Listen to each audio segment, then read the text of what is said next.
Assalamualaikum warahmatullahi wabarakatuh. Welcome back to my YouTube channel Poppy Amalia.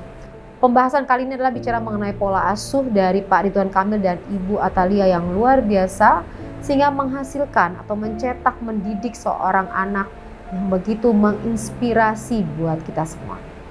Kita masuk langsung pembahasan berikut ini.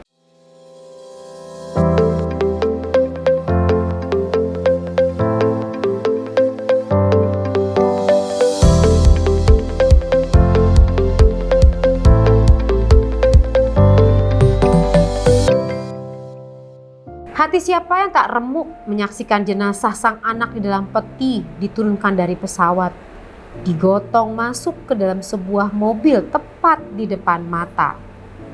Setelah proses pencarian yang berhari-hari, hingga begitu mendengar kabar anaknya sudah tiada.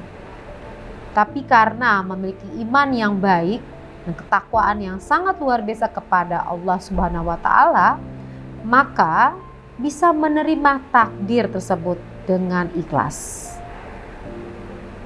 Walaupun demikian, selaku manusia pasti memiliki perasaan, apalagi seorang ibu. Bagaimana Ibu Atalia hanya sanggup menggenggam erat tangan suaminya saat menyaksikan jenazah anaknya di dalam peti. Itu yang dirasakan oleh Ibu Atalia tidak tergambar dengan kata-kata, tapi dengan gerakan tubuh itu tergambar sekali kesedihan, perasaan yang bercampur aduk dan membutuhkan kekuatan suami, maka berpegangan tangan dengan Bapak Ridwan Kamil. Untuk menghadapi takdir ini sangat luar biasa. Tapi tadi karena keimanan dan ketakwaan yang sangat tinggi, maka bisa melaluinya dengan baik. Ayah mana tak patah hati, turun ke sungai dingin bak kulkas mencari sang anak. Lalu hanya bisa pasrah dan kembali menjemput sang anak yang sudah tidak bernyawa pulang ke tanah air. Hingga bagaimana seorang ayah salatkan anaknya, memulai memimpin sholat dengan menunduk saat memasuki ruangan. Itu menggambarkan perasaannya karena harus menyolatkan anaknya. Hebatnya Kang Emil dan istri selalu terlihat tegar. Bahkan untuk mengenang kebaikan sosok Emeril Khan Mumtaz, Kang Emil sudah menyiapkan rancangan bangunan untuk tempat istirahat terakhir sang anak yang berlokasi di tanah kelahiran istrinya. Sebuah masjid di sebelah makam putranya. Dan diberikan nama masjid tersebut adalah Al-Mumtaz. Dari gambaran tersebut, kasih orang tua itu sepanjang masa dan tidak akan pernah berakhir. Sekali Anda menjadi orang tua, maka Anda sudah berkontrak mati. Walaupun tidak hanya di dunia, tapi bahkan sampai di akhirat sekalipun, Anda harus kontrak mati dengan anak Anda untuk selalu menjaga dan melindungi. Sedemikian rupa kasih orang tua. Karena nanti di pertanggungjawaban di akhirat juga orang tua kelak akan dipertanyakan apa yang telah dididik dan diajarkan kepada anak-anak. Ini sangat menyentuh buat saya selaku orang tua menghadapi kondisi ini.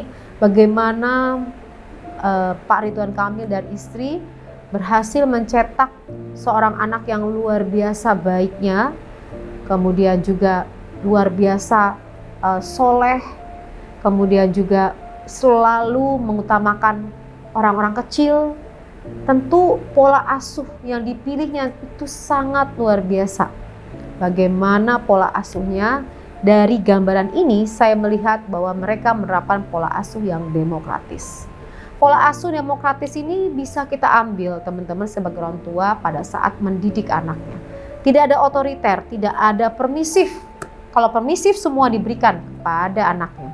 Tapi Pak Ridwan Kamil mengajarkan dengan tegas dan lembut bagaimana membuat seorang anak tidak dimanjakan dengan harta, karena terlihat sekali ia berusaha mencari uang walaupun ayahnya memiliki segalanya.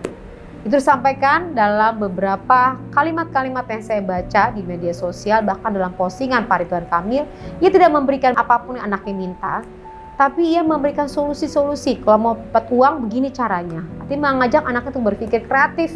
Dan bahkan saya melihat mobilnya dari Instagramnya almarhum, itu mobilnya disewakan dan ia sendiri akan menyetir mobil tersebut kalau hari libur.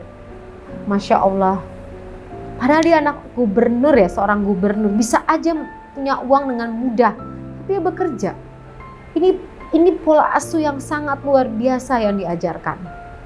Dan bagaimana ia bertanggung jawab terhadap memperhatikan keluarganya, bertanggung jawab ibunya pada saat peristiwa tersebut, masih bertanggung jawab untuk tidak turun, menganalisa, meyakini semuanya pada saat di Sungai Aire, kemudian juga menjaga adiknya. Bagaimana di beberapa tayangan video tergambar bahwa ia ingin selalu menjaga keluarga yang tidak bisa jauh dari keluarganya.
Pola asuh yang dilakukan dalam keluarga Pak Ridwan Kamil dengan menggunakan metode demokratis. Hal ini disampaikan oleh Ibu Atalia dalam sebuah artikel. Kita lihat artikel berikut ini.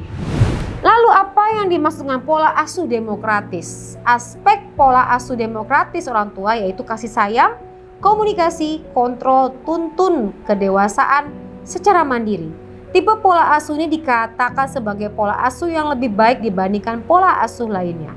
Pola asuh demokratis merupakan suatu bentuk pola asuh yang memperhatikan, menghargai kebebasan anak, namun kebebasan itu tidak mutlak, dengan memberikan bimbingan yang penuh pengertian antara orang tua dan anak.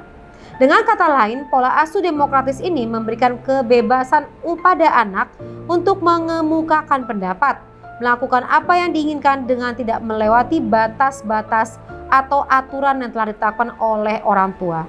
Biasanya, orang tua yang menggunakan pola asuh ini cenderung mendahulukan kepentingan anak dan tidak banyak dalam menggunakan kontrol terhadap anak.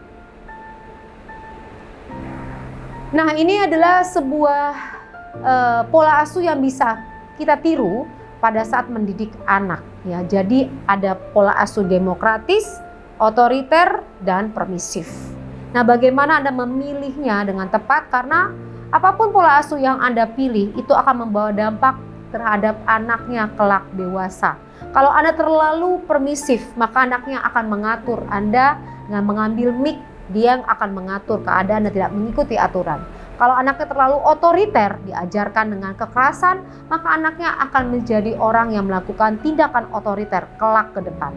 Nah, ini semua kembali kepada Anda. Semoga kisah daripada pola asuh yang dipilih oleh Pak Ridwan Kamil dan Ibu Atalia menghasilkan anak yang luar biasa hebatnya, itu bisa menginspirasi para orang tua dan kita semua mengambil suri tauladan dari peristiwa kejadian ini. Demikian, semoga memberikan banyak manfaat untuk kita semua. Mari kita doakan untuk almarhum Eril, semoga husnul khotimah.